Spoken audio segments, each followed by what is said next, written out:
telling me that I haven't seen a clear picture of what are the different versions on different platforms at different price points with different subscription models that you're going to be offering people. So that it's very easy to understand. I just think less is more in some cases. But no, I completely agree. And partly what we're dealing with right now is as we go through these deals, and a lot of this has been happening pretty quickly for us just in the past month or 6 weeks.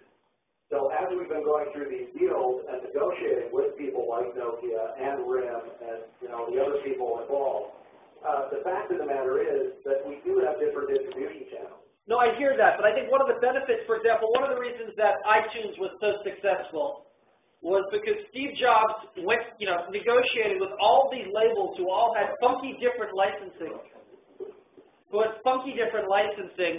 and different business models, and forced it into a very simple consumer model. He didn't kind of make consumers differentiate between Universal and Warner.